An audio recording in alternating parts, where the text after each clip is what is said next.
Shalom, selamat pagi Bapak Ibu Saudara yang dikasih Tuhan. Apa kabar semuanya? Baik. Puji nama Tuhan. Selamat datang dan selamat beribadah kepada Tuhan. Mari bersama kita memuliakan nama Tuhan. Saudara, hari ini kita mengenang Minggu Sengsara Kristus dan juga mengenang peristiwa ketika Tuhan Yesus memasuki Yerusalem. Ia datang dengan rendah hati, mengendarai seekor keledai, disambut oleh orang banyak yang menghamparkan pakaian di jalan dan melambaikan daun-daun palem sebagai tanda sukacita dan penghormatan kepada Tuhan Yesus. Mereka berseru, "Hosana bagi anak Daud, diberkatilah dia yang datang dalam nama Tuhan. Hosana di tempat yang maha tinggi." Sang Raja datang bukan dengan kemegahan, melainkan dengan kelembutan, membawa keselamatan bagi kita semua umat manusia. Marilah kita menyambut Dia sambil mengenangkan peristiwa yang menyelamatkan kita itu, saudara. Seturut Zakaria 9 ayat 9, "Bersoraklah dengan nyaring, hai putri Sion, bersoraklah, bersorak-sorailah, hai putri Yerusalem, lihat, Rajamu datang kepadamu, ia adil dan jaya. Ia lemah lembut dan mengendarai seekor keledai beban yang mudah." Puji nama Tuhan. Bapak Ibu Saudara kasih Tuhan, mari kita semua bangkit berdiri.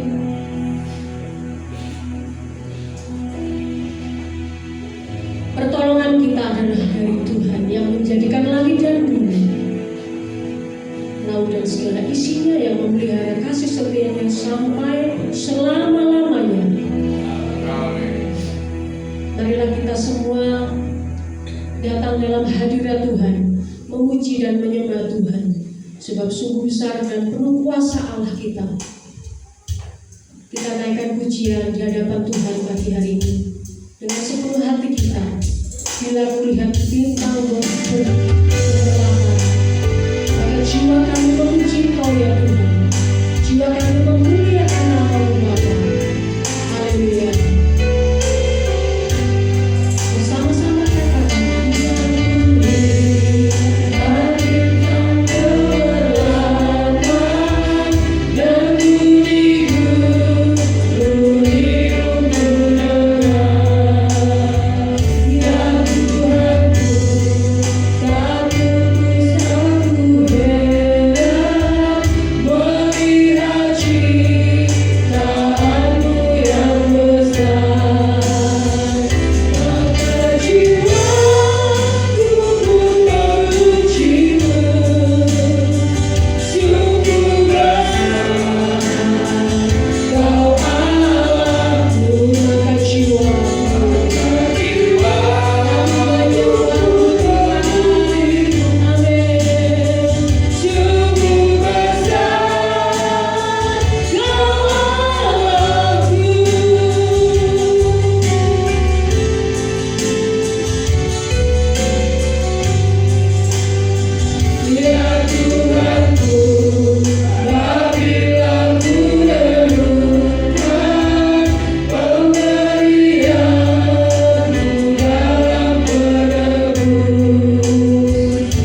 berseru, bebaskan Barabas, salibkan Yesus. Jangan-jangan sikap kita juga, sikap itu ada dalam diri kita. Hari ini kita memuji Dia, tetapi besok kita bisa saja menyangkalnya melalui sikap dan perbuatan kita. Mari kita sejenak menengok kehidupan kita. Sudahkah kita sungguh setia kepadanya dalam setiap langkah hidup kita? Karena itu, marilah kita datang dengan kerendahan hati kita, masuk dalam doa pengampunan dosa, pengakuan dosa di hadapan Tuhan. Mari kita berdoa. Tuhan Yesus yang kami sambut sebagai Raja, hari ini kami menaikkan pujian seperti orang banyak di Yerusalem ya Tuhan. Namun kami menyadari hati kami sering tidak tetap. Kami mudah berseru hosana, tetapi dalam kehidupan sehari-hari kami justru menyangkal dan melukai hati-Mu Tuhan. Saat ini Tuhan, ampunilah kami ya Tuhan atas ketidaksetiaan kami, keraguan dan dosa kami Tuhan. Ajarlah kami untuk setia mengikuti-Mu, bukan hanya dalam sukacita saja, tetapi juga di dalam pengorbanan. Perbaulah hati kami Tuhan, agar kami hidup sungguh memuliakan Engkau sebagai Raja kami Tuhan. Hanya di dalam nama Tuhan Yesus Kristus, Juru Selamat kami, dan sudah berdoa dan mengaku dosa kami di hadapan-Mu. Haleluya. Amin. Puji nama Tuhan. Bapak Ibu yang dikasihi Tuhan, karena kasih-Nya yang tak terbatas, Tuhan berkenan menerima setiap pengakuan dosa umat-Nya. Pertobatan yang sungguh akan membawa pemulihan. Amin saudara. Oleh sebab itu, Dia mengaruniakan pengampunan dan penebusan melalui karya-Nya yang mulia. Saat ini terimalah berita anugerah. Yesaya 53 ayat 4-5. Tetapi sesungguhnya penyakit kita lah yang ditanggung-Nya dan kesengsaraan kita yang dipikul-Nya. Padahal kita mengira Dia kena tulah, dipukul dan ditindas Allah. Tetapi Dia tertikam oleh karena pemberontakan kita, Dia diremukkan oleh karena kejahatan kita. Ganjaran yang mendatangkan keselamatan bagi kita ditimpakan kepada-Nya. Oleh bilur-bilur-Nya kita menjadi sembuh. Demikianlah berita anugerah dari Tuhan. Syukur kepada Allah. Puji nama Tuhan saudaraku. Mari kita berdamai dengan satu sama lain.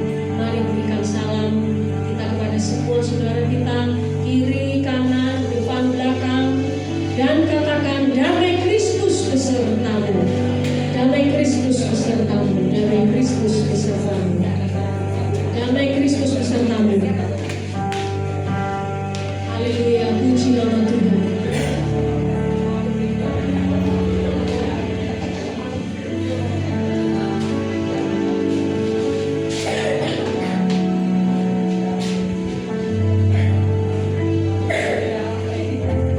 Saudara yang dikasihi Tuhan, marilah kita bersama-sama memuji Tuhan kembali.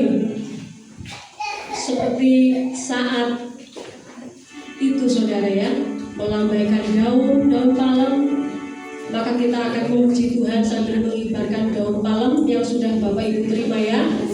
Kita bersama-sama memuji Tuhan dengan sukacita. Mari kita sambut Sang Raja. Kita puji namanya, kita pujikan namanya. Amin. Haleluya.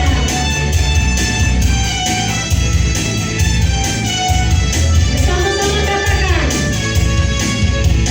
Mari kita sambut Sang Raja. Amin. Mari kita puji namanya.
Juru Selamat kita. Amin.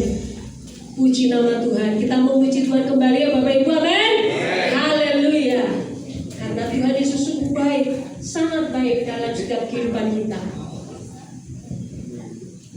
Betapa baiknya Engkau Tuhan. Amin.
Bapak Ibu yang dikasih Tuhan, tiba saatnya kita menerima pemberitaan firman Tuhan. Mari kita siapkan hati dan diri kita untuk menerima kebenaran firman Tuhan. Kita angkat pujian untuk menyambut firman Tuhan pagi hari ini. Yesus, kau kebenaran.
Terpujilah Engkau ya Tuhan, kekal untuk selama-lamanya. Pada pagi hari ini kami bersyukur, kami berterima kasih kepadamu ya Tuhan. Oleh karena anugerah-Mu kami ada sebagaimana kami ada. Oleh karena anugerah-Mu kami bisa berkumpul dan beribadah. Oleh karena anugerah-Mu kami sudah memuji dan menyembah Engkau. Dan biarlah setiap pujian, setiap penyembahan yang sudah kami naikkan di hadirat-Mu ya Tuhan, semuanya berkenan, semuanya menyenangkan dan menyukakan hati Tuhan. Karena hanya inilah yang bisa kami berikan kepada-Mu ya Tuhan, yaitu pujian dan penyembahan hidup kami. Terima kasih Tuhan, sebentar kami akan duduk diam mendengarkan sebagian dari firman-Mu. Urapi hamba-Mu, mampukan hamba-Mu, supaya hamba-Mu setia menyampaikan apa yang ingin Engkau sampaikan.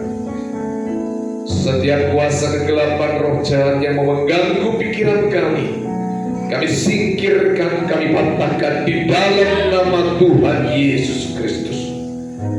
Berfirmanlah ya Tuhan, karena kami siap untuk mendengarnya di dalam nama Tuhan Yesus. Haleluya, amin.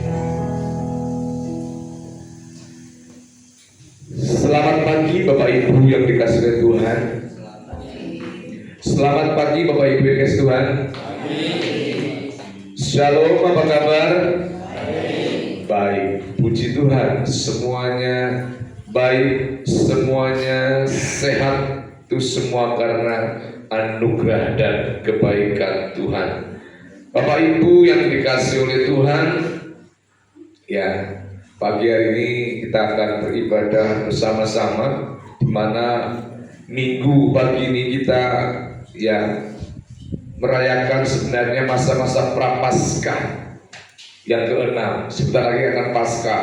Makanya kita tadi sambil melambai-lambaikan apa namanya ini?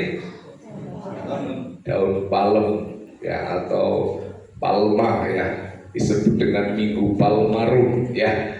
Nah, Bapak Ibu, jadi pada pagi hari kita akan belajar bersama-sama. Kita akan melihat Alkitab kita. Bacaan kita terambil dari Matius, Injil Matius pasal yang ke-27 ayat yang ke-16 dan sampai dengan 26. Sebenarnya ada dua, tapi kita baca satu, yaitu Matius 21 ayat 1 sampai 11, di mana di situ Tuhan Yesus diarak, Tuhan Yesus dielu-elukan, disanjung, di mana orang banyak menyambut Yesus ya sebagai Mesias dengan membawa daun palem. Sedangkan di dalam Matius 27 adalah di situ ayat 11 sampai 26, di mana kita akan lihat minggu-minggu di mana Tuhan mengalami kesengsaraan di situ ya. Nah, saya akan membaca ayat yang ke-11, 12 Bapak Ibu jemaat, dan terakhir nanti ayat 26 bersama-sama. Saya mulainya, demikianlah firman Tuhan. Matius pasal 27 ayat 11, lalu Yesus dihadapkan kepada wali negeri, dan wali negeri bertanya kepadanya, engkaukah raja orang Yahudi? Jawab Yesus, engkau sendiri mengatakannya.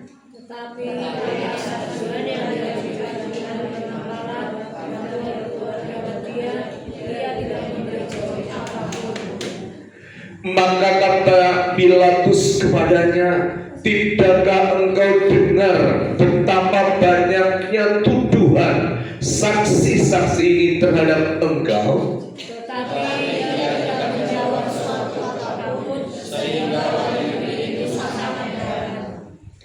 Telah menjadi kebiasaan bagi wali negeri untuk membebaskan satu orang hukuman pada tiap-tiap hari raya itu atas pilihan orang banyak. Dan pada waktu itu ada dalam penjara seorang yang kenal saudaranya yang bernama Yesus. Karena mereka sudah berkumpul di sana, Pilatus berkata kepada mereka, "Siapa yang kamu kehendaki kubebaskan bagimu? Yesus Barabas atau Yesus yang disebut Kristus?" Ia memang mengetahui bahwa mereka telah menyerahkan Yesus karena diri. Ketika Pilatus sedang duduk di kursi pengadilan, istrinya mengirim pesan kepadanya, "Jangan engkau mencampuri perkara orang benar itu, sebab karena dia aku sangat menderita dalam mimpi tadi malam." Tetapi oleh hasutan imam-imam kepala dan dua orang banyak bertekad untuk meminta supaya Barabas dibebaskan dan Yesus dihukum. Wali negeri menjawab dan berkata kepada mereka, "Siapa di antara kedua orang itu yang kamu kehendaki kubebaskan bagimu?" Kata mereka, "Barabas." Kata Pilatus pada mereka, "Jika begitu, apakah yang harus kuperbuat dengan Yesus yang disebut Kristus?" Mereka semua berseru, "Ia harus disalibkan." Katanya, "Tetapi kejahatan apakah yang telah dilakukannya?" Namun mereka makin keras berteriak, "Ia harus disalibkan." Ketika Pilatus melihat bahwa segala usaha akan sia-sia, malah sudah mulai timbul kekacauan, ia mengambil air dan membasuh tangannya di hadapan orang banyak dan berkata, "Aku tidak bersalah terhadap darah orang ini, itu urusan tanganku sendiri." Dan seluruh rakyat itu menjawab, "Biarlah darahnya ditanggungkan atas kami dan atas anak-anak kami." Lalu ia membebaskan Barabas bagi mereka, Dan mereka lalu diserahkannya untuk disalibkan. Amin. Berbahagialah setiap kita yang membaca firman Tuhan, lalu melakukan firman Tuhan dalam kehidupan kita setiap hari. Bapak Ibu yang kasih Tuhan, sekali lagi di Minggu 29 Maret 2026 ini, ya, kita mengadakan minggu, ya, merayakan masa Prapaskah yang ke-6, ya, yang disebut juga Minggu Palmarum, ya. Sekaligus ini adalah awal dari Minggu Sengsara Kristus, di mana ia diserahkan kepada Pilatus, karena minggu depan atau pekan depan, ya, kita akan memasuki yang namanya hari Trisuci dalam Alkitab. Apa itu hari Trisuci? Tri itu 3, suci, suci ya suci, ya. 3 hari suci. Hari suci yang pertama adalah hari Jumat Agung. Nah, hari suci yang kedua adalah Sabtu Sunyi. Hari suci yang ketiga Paskah.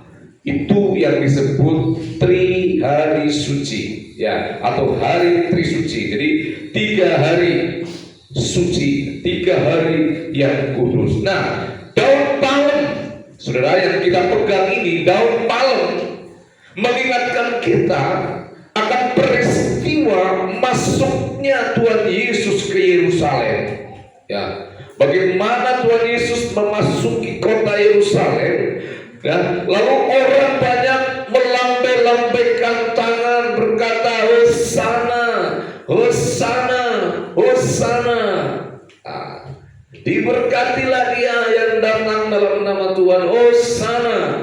Jadi pada waktu Tuhan Yesus masuk ke kota Yerusalem, rakyat, orang banyak waktu itu mengambil daun palem lalu melambai-lambaikan.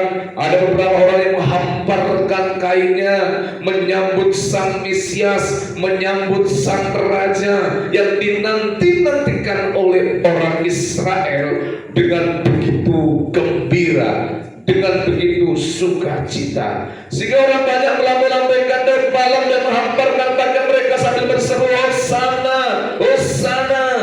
Ya, diberkatilah Raja kami.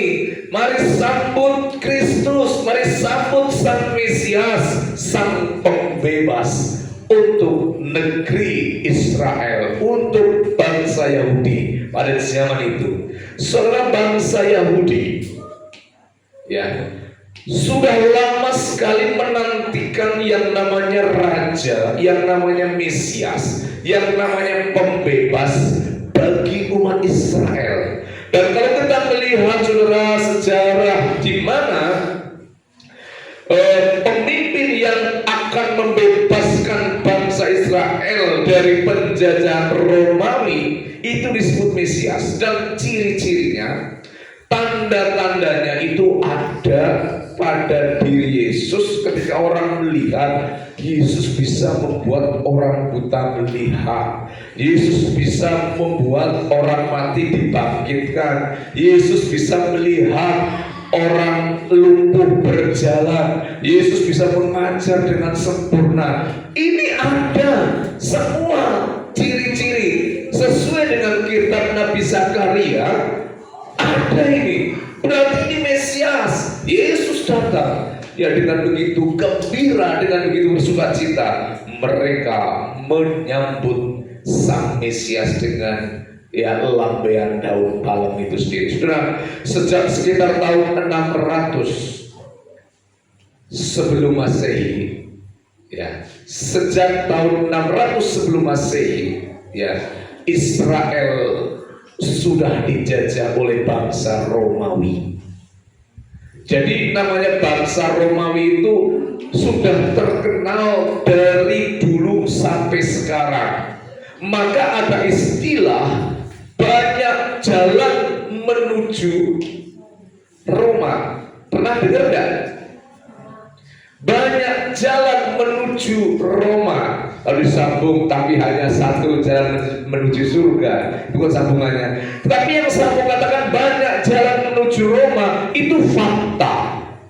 Kita bicara fakta. Kenapa orang pada zaman itu berkata banyak jalan menuju Roma? Pada saat itu tahun 60 Masehi, 60 sebelum Masehi saja, ya, bangsa ini sudah menjadi bangsa yang maju, bangsa yang menjajah. Nah, karena kemajuan bangsa Roma inilah semua negara membuka akses jalur perdagangan, ya, jalur yang menghubungkan ke kota Roma. Sehingga tidak aneh istilah banyak jalan menuju Roma, karena memang saat itu Roma sudah berkuasa dan menjajah, termasuk menjajah bangsa Israel. Dan sampai pada tahun 30 Masehi, yang ketika Yesus sudah berumur 30 tahun, bangsa Israel itu masih mendambakan, masih mengharapkan Mesias datanglah, bebaskanlah kami dari penjajahan. Jadi harapan bangsa Yahudi, harapan Israel adalah Mesias akan membebaskan bangsa Israel dari penjajahan Romawi yang sudah menekan. Dari tahun 60 sebelum Masehi sampai tahun 30 Masehi, 90 tahun, hampir 100 tahun mereka dijajah. Mereka menunggu yang namanya Mesias. Nah, Bapak Ibu kasih Tuhan, mereka hidup dalam penjajahan, mereka sangat menderita, mereka sangat merindukan Sang Mesias. Maka begitu ada Yesus datang dan kriterianya ada dari Yesus, mereka bergembira, bersukacita, Hosana, Hosana. Diberkatilah dia datang, dia menyambut dengan sukacita.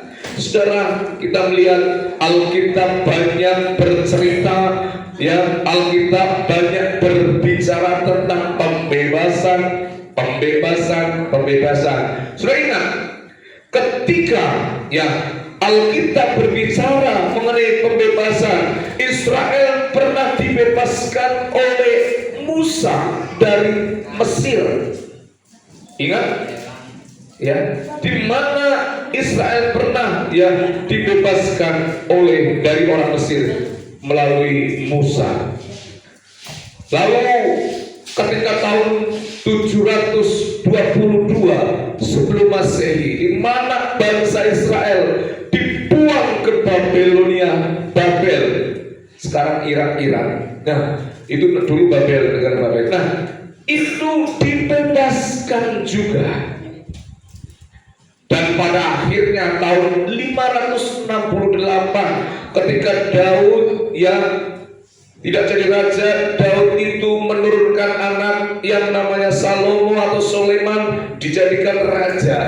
Sesudah itu anaknya Salomo, Soleman, ya, Yerobeam, ya, lalu kerajaan itu pecah jadi dua dan akhirnya kerajaan itu juga dihancurkan oleh musuh tahun 568 itu. Maka hilanglah bangsa Israel berseret kemana-mana dan mereka sangat merindukan namanya pembebas Mesias itu. Jadi tidak heran betapa senangnya bangsa Israel itu ketika ada Mesias datang itu. Nah, sudah Bapak Ibu dikasih Tuhan, kita melihat di dalam kisah ini mereka percaya bahwa suatu saat akan ada pembebas secara fisik, pembebasan secara politik, yaitu raja, yaitu Yesus. Tetapi sudah kita lihat di Minggu Palma juga penuh dengan nuansa politik saat itu. Di sisi lain orang berkata Hosana, Hosana, wah gembira saudara. Mereka bergembira menyebut Yesus sebagai raja. Pada saat itu sangat berbahaya. Karena apa? Ada penguasa resmi, ada penjajah yang namanya Kaisar Roma. Dan di setiap wali negeri itu ada Pilatus. Di Yudea, di Samaria ada wali negeri. Kayak Pilatus itu bukan orang Yahudi, tapi orang Romawi yang ditaruh jadi wali negeri dan itu memimpin di situ. Jadi berkata ada pemimpin baru, ada raja baru, itu makar. Itu berbahaya saat itu. Jadi waduh. Jadi di sisi lain pada waktu Minggu Palma itu sebenarnya penuh dengan sebuah nuansa politik. Karena apa? Di sisi lain menyebut Yesus sebagai raja. Wah, ini berbahaya. Karena pada saat yang sama pemerintahan Romawi yang diwakili oleh gubernur-gubernur, wali-wali kota, ya. Salah satu contohnya adalah Pilatus itu sendiri. Itu mata-mata, itu pemimpin, itu wakil daripada Kaisar Romawi yang ada di situ. Nah, begitu dia dengar kok ada raja baru, kok ada raja baru, mulai mereka terancam posisinya. Nah, jadi kita melihat, waduh, jadi ada pemerintahan di wilayah Yudea dan Samaria mewakili Kaisar. Nah, di sisi lain sekalian orang Yahudi juga memiliki pemimpin agama. Bukan hanya pemimpin secara politik, yaitu pemimpin penjajah Romawi, tapi orang Yahudi adalah pemimpin agama. Ya, di saat itu ya orang-orang Yahudi dan beberapa tokoh-tokoh tua-tua, mereka adalah pemimpin kehidupan rohani, ya pemimpin sosial masyarakat. Jadi mereka juga punya kekuasaan, tapi bukan kekuasaan politik, tapi mereka adalah kekuasaan secara religius. Mereka adalah para ulama-ulama zaman itu. Jadi istilah ulama itu bukan hanya sekarang. Zaman Yahudi itu para tua-tua, para pemimpin agama disebut ulama. Angger nan banyu pas itu ulama. Ya, jadi ulama. Belum ada zaman yang ini, zaman Yahudi sudah ada itu ulama, para pemimpin agama. Nah, dua kelompok ini ketakutan. Satu kelompok pemimpin yang resmi pemerintahan Romawi Kaisar, satu kelompok pemimpin agama. Ada pemimpin baru, terancam mereka. Saudara, sehingga kita melihat ketika orang banyak tiba menyambut Yesus sebagai raja, situasi menjadi sangat tegang.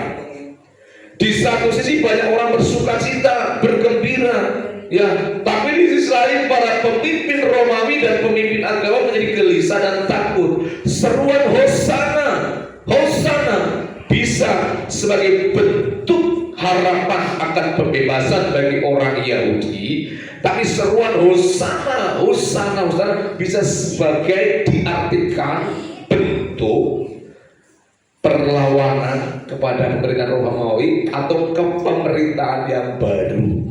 Mereka terancam, ya, ada raja baru, ada penguasa yang baru. Saudara, maka padahal kita memahami bahwa Yesus Ya, datang bukan untuk menjadi raja duniawi, tapi Yesus datang untuk menjadi penyelamat, bukan secara politis menyelamatkan bangsa Israel atau Yahudi dari penjajahan Romawi, tapi dia datang untuk menyelamatkan umat manusia bangsa Yahudi dari dosa.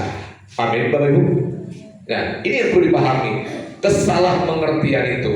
Nah, oleh sebab itu kita melihat ada salah paham ketika orang banyak masa berkumpul, ya. Ada istilah gini, ini kelompok massa yang banyak, mereka berkata, Hosana, Hosana, diberkatilah yang datang dalam nama Tuhan, wah senang, ya. Tapi saudara, massa yang banyak itu, saudara, kalau kita orang Jawa itu mengerti istilah grup biuk, orang ngerti rempuk. Tahu Bapak Ibu? Saya ulang, grup biuk, orang ngerti rempuk. Tahu enggak? Apa?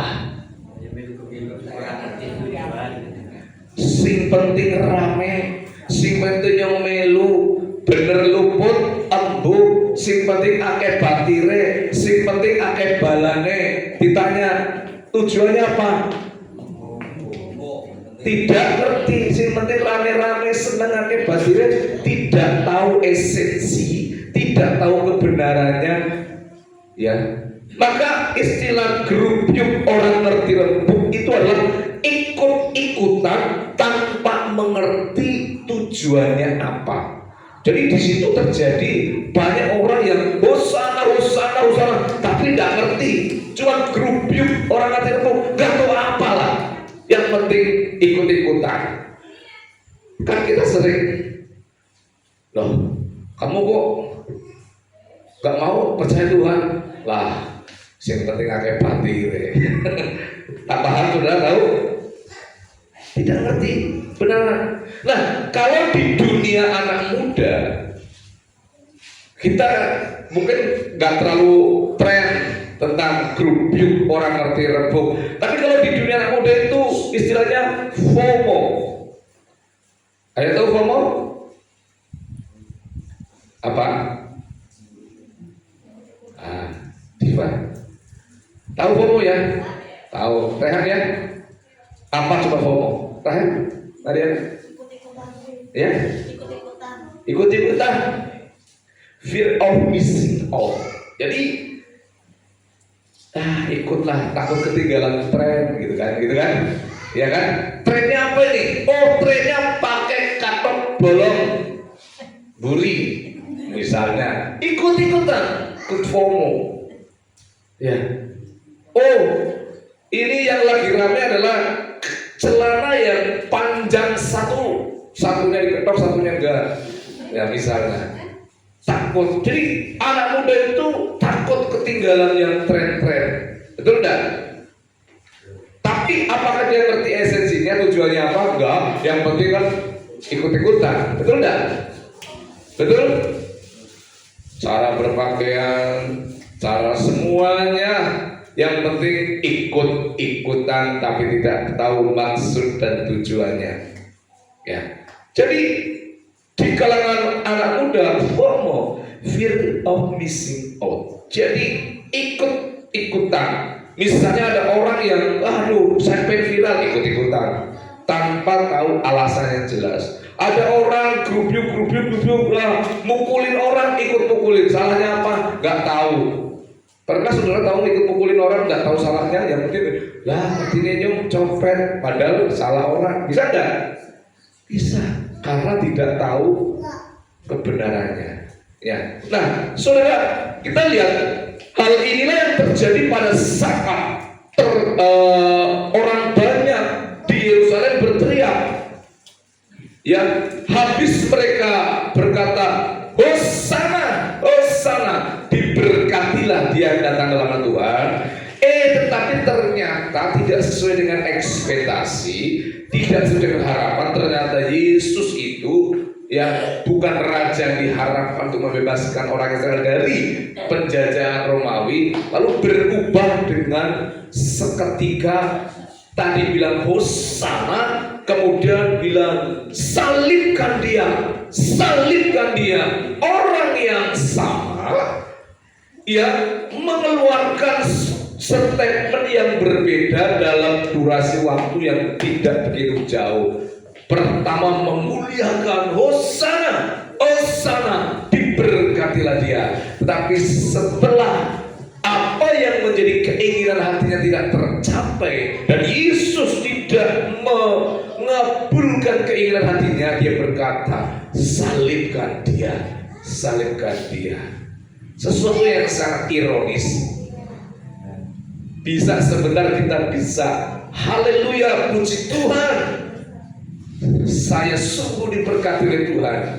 Tapi beberapa saat kemudian kita bilang, akan bisa bilang apa? Tuhan tidak pernah menolong saya, Tuhan tidak pernah baik sama saya. Bisa seperti itu? Celakanya bisa dulu disembah, bisa suatu saat Tuhan karena sekarang ku tinggalkan dia. Bisa?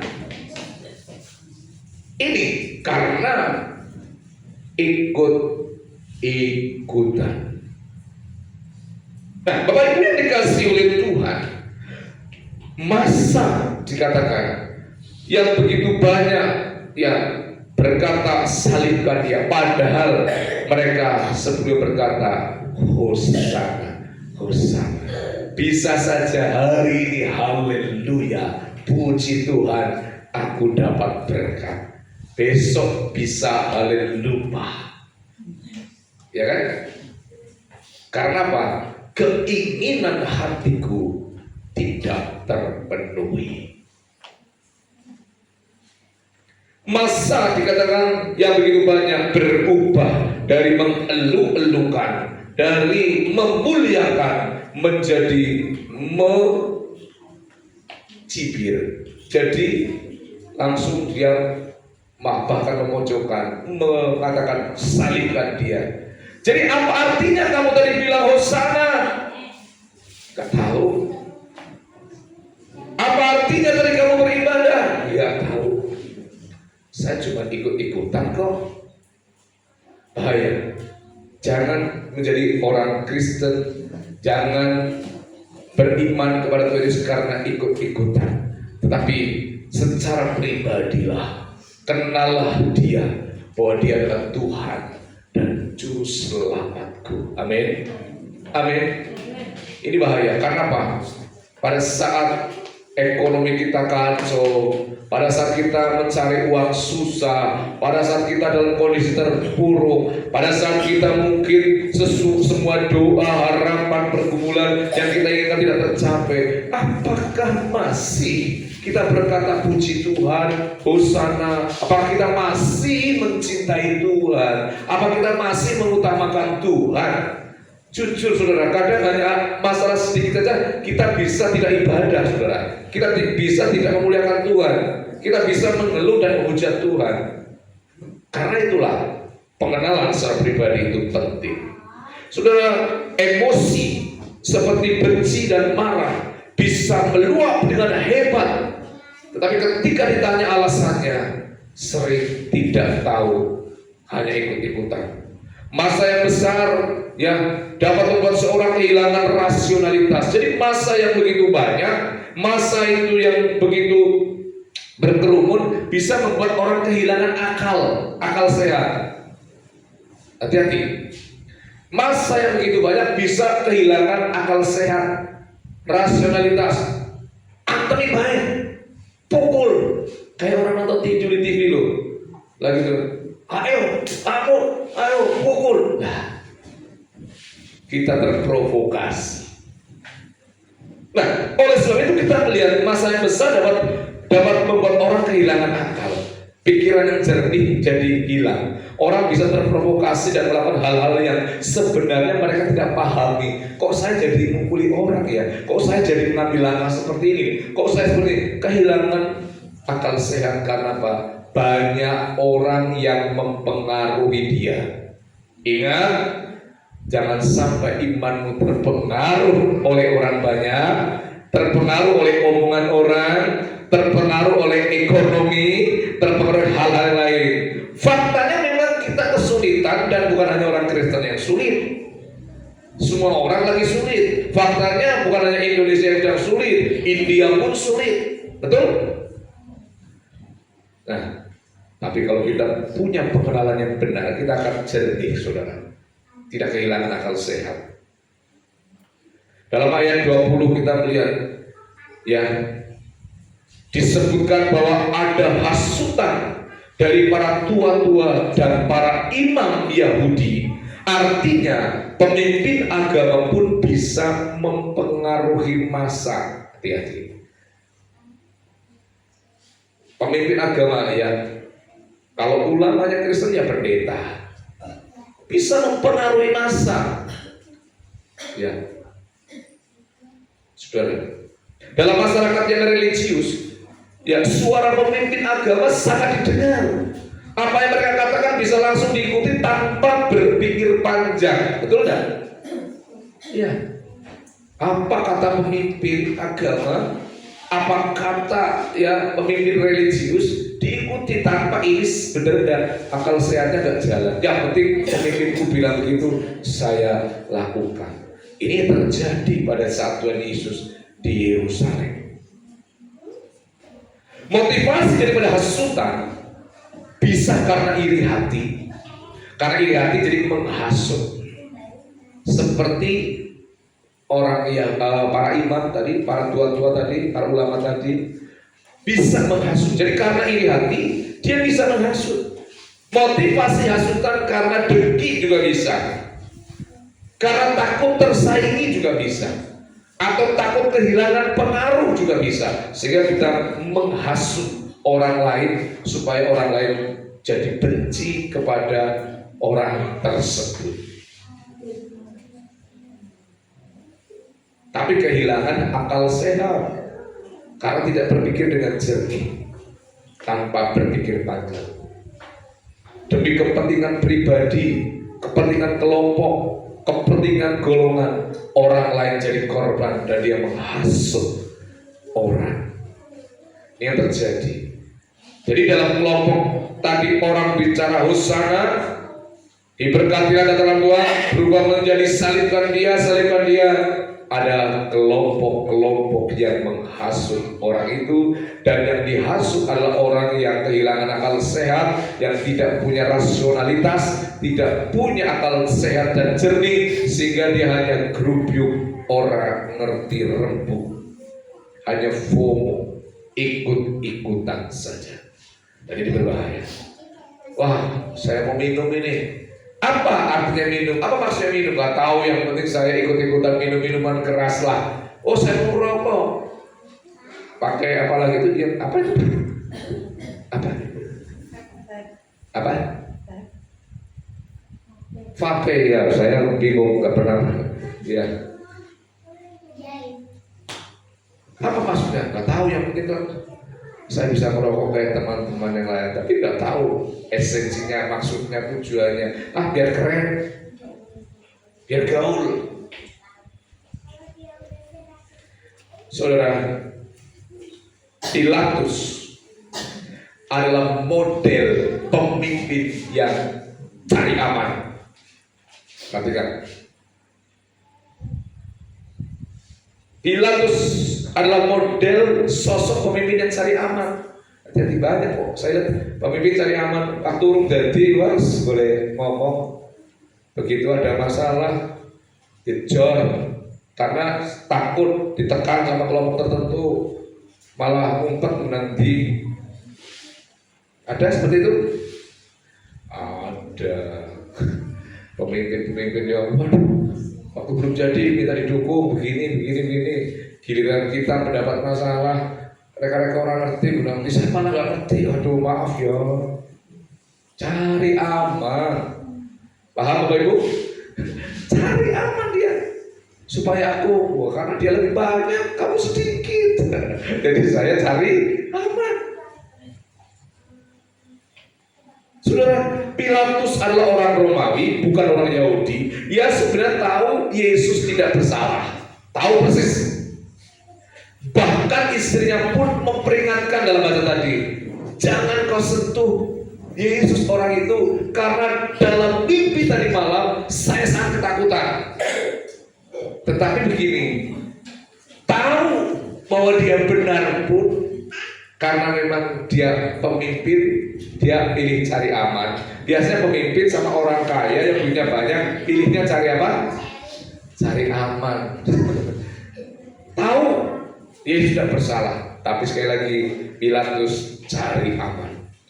Karena takut pada tekanan massa, ya, karena takut ancaman dan posisinya dia sebagai wali negeri atau sebagai gubernur, maka dia milih cuci tangan, mencari aman, ya. Dan tema kita kan sekali lagi bukan mencari aman, tapi jadilah orang yang hidup dalam kebenaran lah, dan apapun konsekuensinya. Amin. Amin. Orang Kristen konsekuensinya jadi dibenci. Jadi orang Kristen konsekuensinya ya cari pekerjaan sulit. Orang Kristen ya dibully dan sebagainya. Jadi, tapi itu konsekuensi logis, konsekuensi yang real, yang memang ada datanya dalam kitab. Kamu akan dibenci oleh semua orang karena namaku. Itu gitu kan? Jadi siaplah jadi orang Kristen yang terima konsekuensi. Amin ya? Iya, jangan takut. Jangan takut. Nah, jadi banyak pemimpin cenderung mencari aman. Semakin tinggi jabatan dan semakin banyak yang dimiliki, hartanya semakin banyak, seringkali takut mengambil risiko. Janganlah, nanti begini, begitu, begini, begono. Itu kan beda dengan orang yang tidak punya apa-apa, ya kan? Pilih prinsip yang baik. Dan sikap Tuhan Yesus di sini kita lihat itu sikap pemimpin Pilatus, pemimpin yang suka cari aman. Kalau yang pertama masa yang banyak, masa yang kadang tahu, kadang tempe, tidak punya prinsip, dipengaruhi orang gampang. Gitu ya. Jadi yang pertama kita lihat masa yang tidak punya pendirian, masa yang tidak punya prinsip, gampang dipengaruhi. Hidup orang Kristen yang tidak punya prinsip, hidup orang Kristen yang tidak punya prinsip yang jelas, tidak punya prinsip iman yang kuat, akan gampang dipengaruhi. Yang kedua, Pilatus tadi adalah orang pemimpin yang cari aman.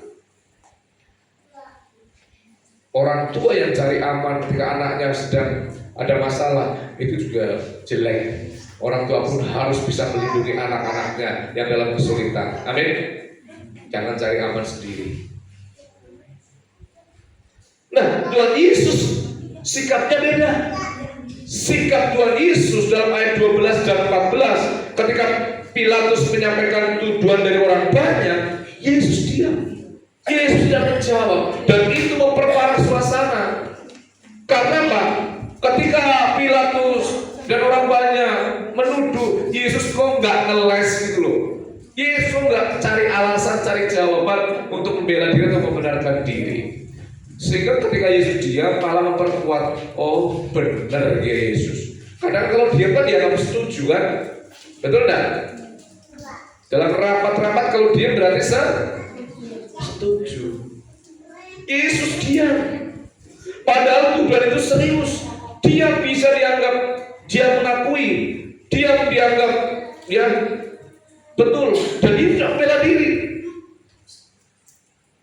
Yesus hadapi semua tuduhan dengan begitu tenang, tanpa emosi. Nah, bagaimana Yesus bisa sebegitu tenang, tidak emosi waktu dituduh begini kono, waktu di masa orang banyak salibkan dia. Bayangkan Yesus seorang diri. Saya ulang, Yesus seorang diri, orang banyak. Ada yang mungkin sambil nunjuk, sambil melotot, sambil ngomong, salibkan dia Yesus. Wingi kok nyembah aku, wingi kok sama aku begini, kok sekarang salibkan dia. Dan Yesus tenang, tidak emosi. Pentingnya kalau ada masalah segawat apapun, tenang dan jangan emosi. Amin. Tenang. Ini pelajaran juga penting. Yesus tetap tenang menghadapi ribuan orang yang seolah mau memakan dia, salibkan dia. Tapi dia tenang, tidak emosi. Suatu saat saya ceritain teman saya yang ibadah waktu itu di Kepung Masa. Dia bilang, tenang. Terus dia bilang, kalian gak sopan ya, orang lagi ibadah kok. Tunggu selesai. Dia tunggu sampai tetap PA saja sampai selesai. Dan di luar yang bawa seluruh dengerin PA, akhirnya pulang satu-satu orang pamit. Jadi ketenangan itu penting. Amin. Tenang. Ketenangan itu penting. Dalam hal apapun. Naik motor, saya sering kalau naik motor, kalau mungkin mau pokoknya tenang. Kalau kita nggak tenang bisa celaka. Tenang, ya. Ketenangan itu penting. Nah, saudara, Yesus mengapa begitu tenang? Karena apa? Yesus dia siap menanggung konsekuensi dari kebenaran itu sendiri. Yesus akan terima apapun akibatnya, disalibkan pun dia sudah siap, karena memang itu yang harus dia jalani. Jadi kita lihat sikap Tuhan Yesus, pertama, tidak terpengaruh oleh keadaan. Amin. Ini yang penting. Yesus tidak dipengaruhi oleh suasana, oleh orang banyak, atau oleh keinginan-keinginan untuk menyelamatkan diri. Tidak. Dia tetap konsisten. Ia tahu kebenaran, ia berpegang teguh pada kebenaran itu. Apapun resikonya, ia memiliki prinsip yang kuat dan jelas, dan dia punya integritas yang tinggi. Ya. Begitu luar biasa. Yang benar tetap benar, yang salah tetap menjadi salah. Nah, inilah yang menjadi penting. Yang kedua, Yesus tetap tenang karena dia tidak terpengaruh oleh lingkungan, keadaan apapun. Yang kedua, Yesus tidak ingin mencari popularitas. Tenang. Orang yang tidak kepengen popularitas, kepengen terkenal, dia tenang. Amin.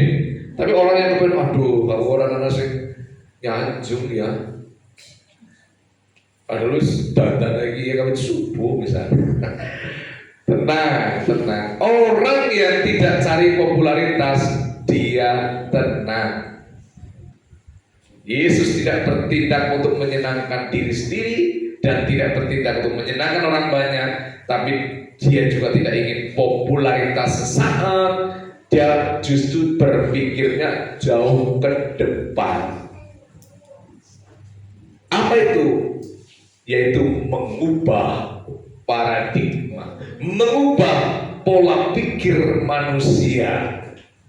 Saudara, apa yang mau diubah oleh Yesus? Cara berpikir, paradigma, pola pikir yang ikut-ikutan tanpa mengerti kebenaran. Amin. Ubahlah. Aku gak mau jadi orang yang ikut-ikutan tapi tidak ngerti kebenaran. Hidup hanya ikut arus saja tanpa memahami kebenaran. Yang kedua, bukan hanya mengubah ya pola pikir yang ikut-ikutan, tapi Yesus ingin juga memberikan suatu pola pikir bahwa jangan suka mencari aman. Karena di dunia ini tidak ada tempat yang aman.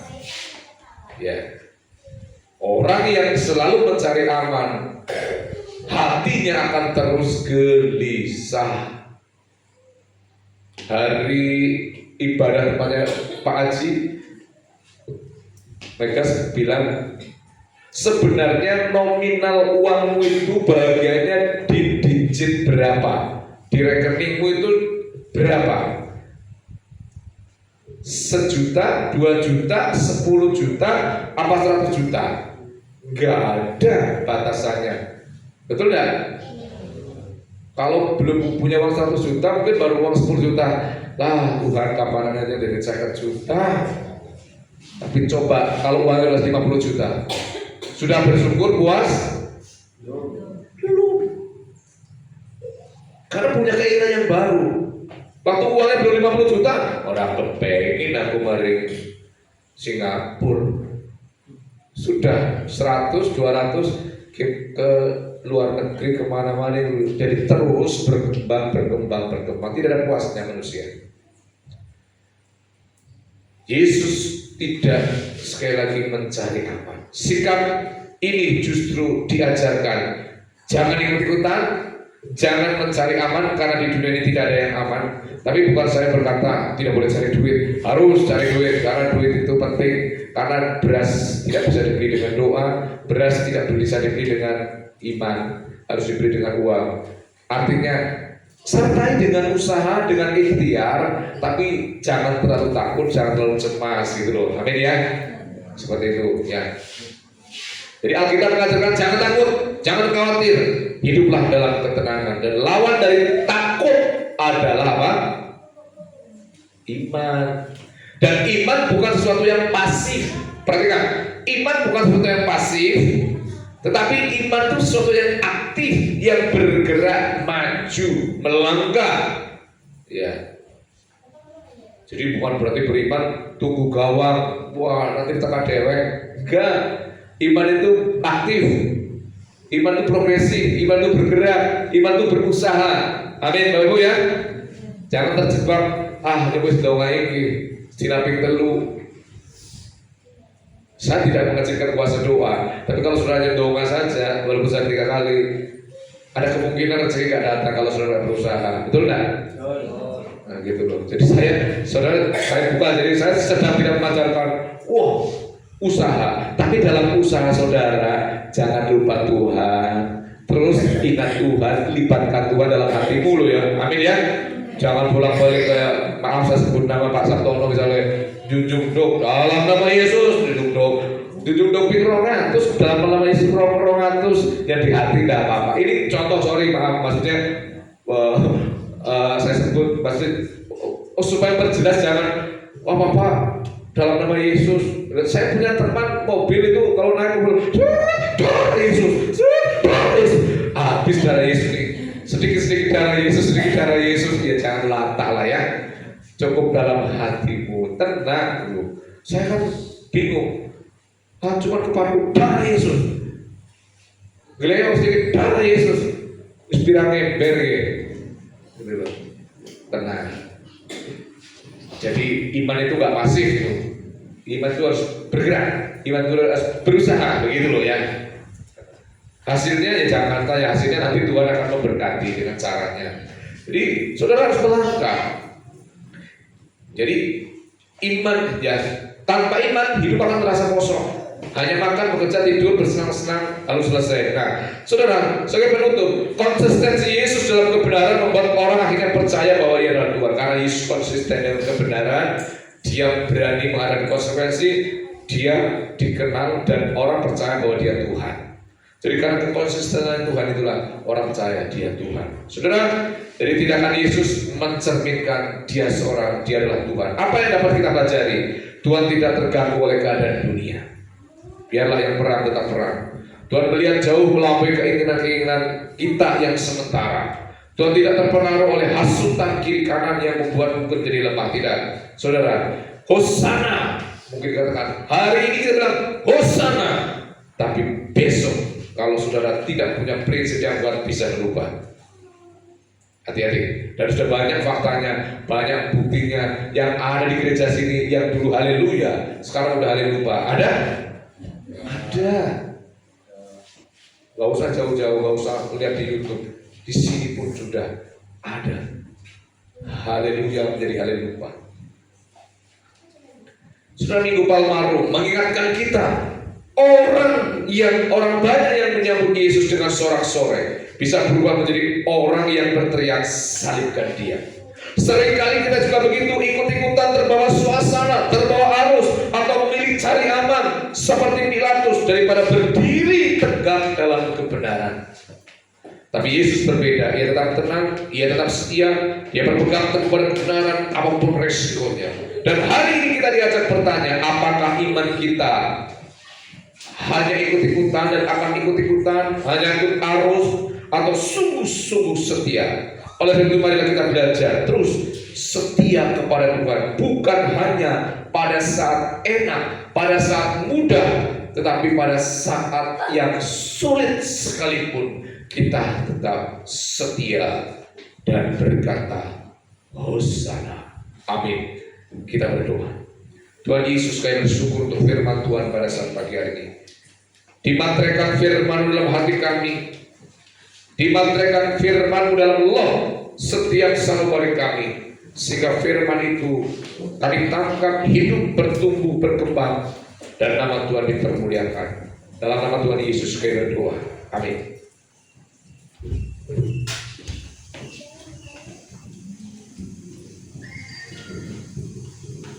Terima kasih Tuhan. Mari kita semua kembali berdiri. Kita akan mengikrarkan pengakuan iman percaya kita menurut pengakuan iman Rasul yang bersama kita nyanyikan.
Bapak Ibu yang dikasih Tuhan, marilah kita nyatakan rasa syukur kita melalui persembahan kita pada saat pagi hari ini. Mari silakan bertugas, diiringi dengan pujian persembahan hati. Kita akan pujian kita sama-sama.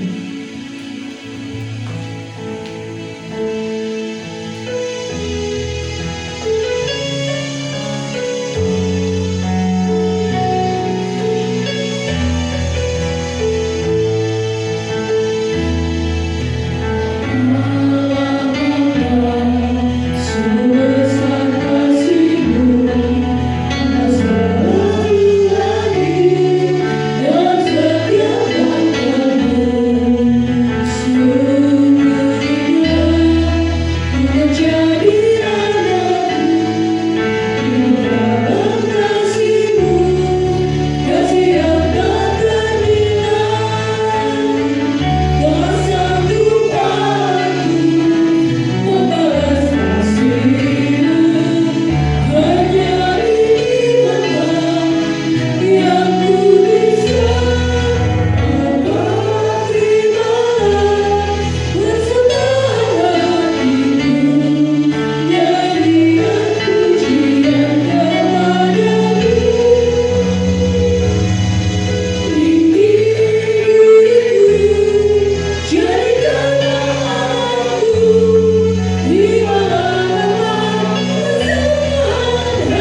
Terima kasih Tuhan, kami sudah memberikan persembahan. Kiranya Tuhan berkati tangan-tangan yang sudah memberi. Tuhan berkati juga para pelayan di tempat ini. Dan kiranya seberapa persembahan dapat berguna bagi pekerjaan Tuhan di tempat ini. Terima kasih Tuhan, hanya di dalam nama Tuhan Yesus Kristus, Juru Selamat kami sudah berdoa. Amin. Bapak Ibu yang dikasih Tuhan, saudara-saudaraku semua, Tuhan Yesus memberkati semua korban persembahan syukur Bapak Ibu Saudara dibawa kepada Tuhan hari ini dengan penuh sukacita. Dia Allah sumber berkat, Allah yang baik yang memelihara setiap kehidupan kita, dan Dia yang memberkati setiap kehidupan kita semua. Puji nama Tuhan.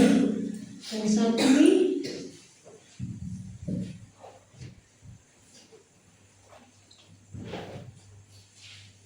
kita akan bersama-sama kita akan menyimak informasi sepekan ya Bapak Ibu. Mohon perhatiannya, untuk ibadah rumah tangga pekan depan Bapak Ibu diliburkan karena hari Jumat ya, ada ibadah Jumat Agung. Mohon diperhatikan ya, sekali lagi minggu depan ibadahnya libur, tetapi kita akan bersama-sama beribadah Jumat Agung.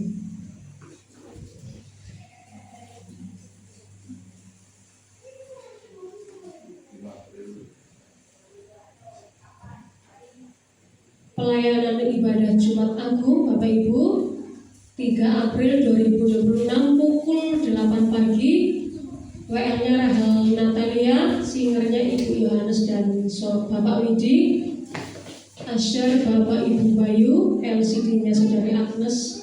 Untuk dress code-nya Bapak Ibu warna hitam ya, untuk hari Jumat ya. Pelayanan ibadah Paskah Minggu 5 April 2026 pukul 8 pagi. Untuk pelayanan WL-nya Saudari Rahel Mariana, singer Ius dan Feni, Asher Bapak Rudi dan Bapak Saryono. Kemudian LCD-nya tadinya, pakaiannya Bapak Ibu ya, dress code-nya putih cerah ya. Tolong diingat-ingat, jangan terbalik ya. Hari Jumat warna hitam, hari Minggu warna putih cerah ya Bapak Ibu. Untuk informasi seperti tahun sebelumnya Bapak Ibu, jemaat diharap membawa telur ayam matang ya, sebagai simbol Paskah per keluarga 1 kilo untuk dibagi kepada tetangga dan sesama jemaat. Informasi minggu depan setelah ibadah Paskah ada pojokan arisan ya Bapak Ibu. Jemaat semua harap mempersiapkan diri. Selanjutnya doa syafaat dan doa berkat dari Bapak Gembala serta penutup ibadah pagi hari ini. Silakan.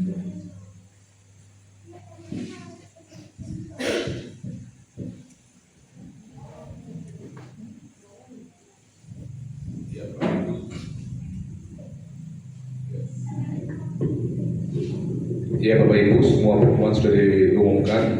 Silakan untuk telurnya hari Minggu ya. Oh cuma Minggu ya. Telurnya hari Minggu sudah matang semuanya, 1 keluarga 1 kilo. Oke, mari kita akan berdoa syafaat sekaligus doa berkat.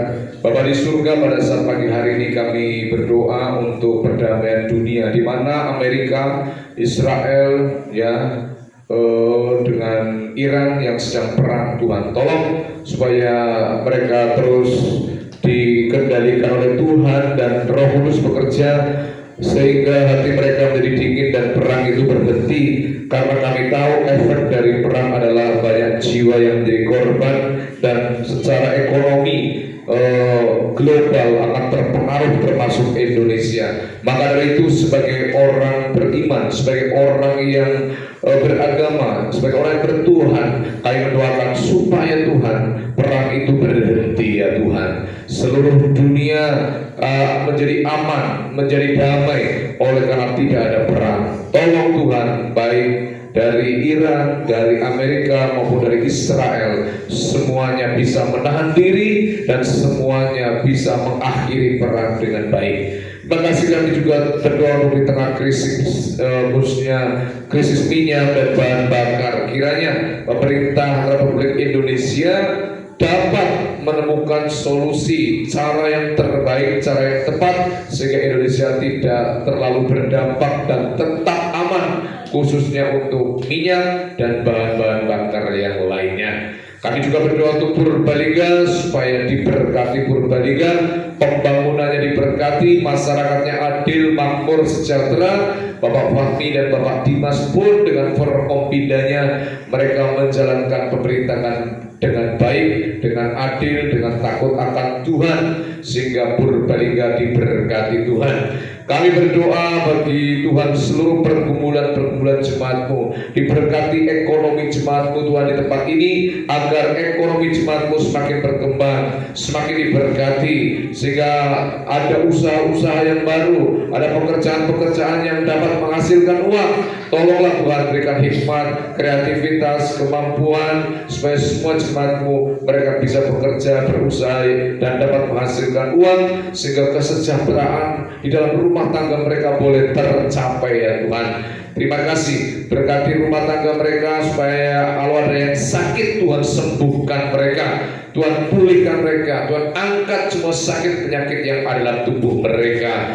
Anak-anak mereka yang sekolah supaya diberkati Tuhan, supaya sekolah anak mereka juga diberikan oleh Tuhan kepintaran, kecerdasan sampai pada lulusnya, baik dari TK, SD, SMP, SMA, bahkan yang di bangku kuliah, semuanya diberkati oleh Tuhan. Kami serahkan jemaat di tempat ini, cukupkanlah keuangan mereka, berkatilah ekonomi mereka, berkatilah rumah tangga mereka harmonis, bahagia, sejahtera, dan ada sukacita yang melimpah, ada berkat-berkat yang melimpah dalam tiap-tiap keluarga jemaatmu di tempat ini. Kami serahkan sound system yang masih kurang 1 juta, kiranya Tuhan akan memberkati tempat pada waktunya. Inilah doa kami yang kurang sempurna Tuhan, dan akan kami sempurnakan dengan doa yang akan kami nyanyikan bersama-sama.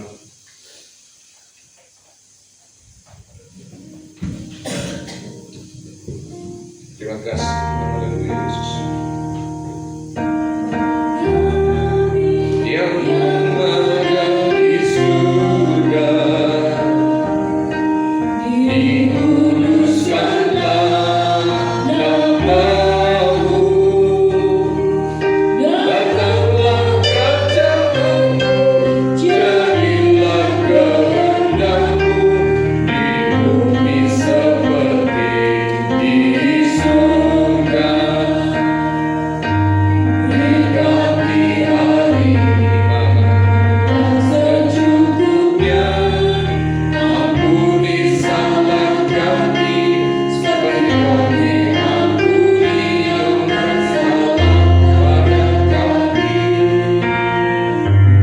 Jangan membawa kami dalam pencobaan, dan lepaskan kami dari yang jahat.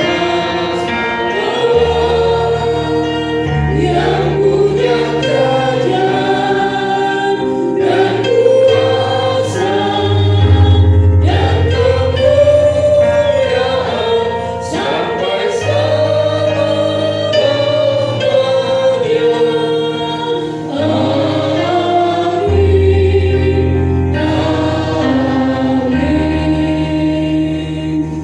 Sidang jemaat diundang untuk bangkit berdiri dan kita akan menerima doa berkat. Kebaktian kita hari ini di tempat ini telah usai. Namun tugas dan ibadah yang sesungguhnya akan dimulai setelah kita keluar dari tempat ini. Oleh sebab itu arahkanlah hatimu kepada Tuhan dan terimalah berkat Tuhan. Tuhan memberkati engkau dan melindungi engkau. Tuhan menyinari engkau dengan wajah-Nya dan memberikan engkau kasih karunia. Tuhan menghadapkan wajah-Nya kepadamu dan memberi engkau damai sejahtera dari sekarang sampai selama-lamanya. Di dalam nama Bapa, Putra, dan Roh Kudus. Amin.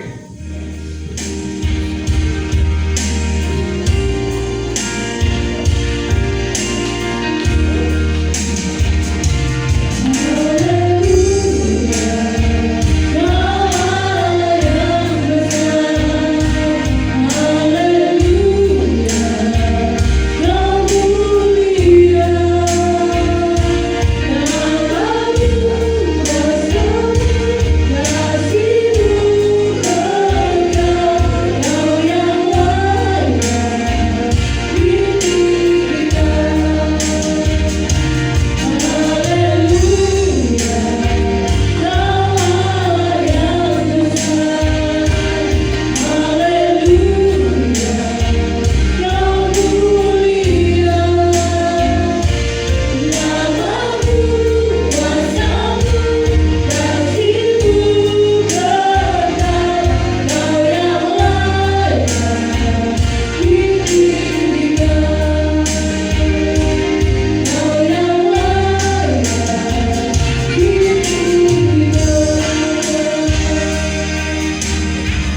Selamat hari Minggu, selamat pulang dengan Yesus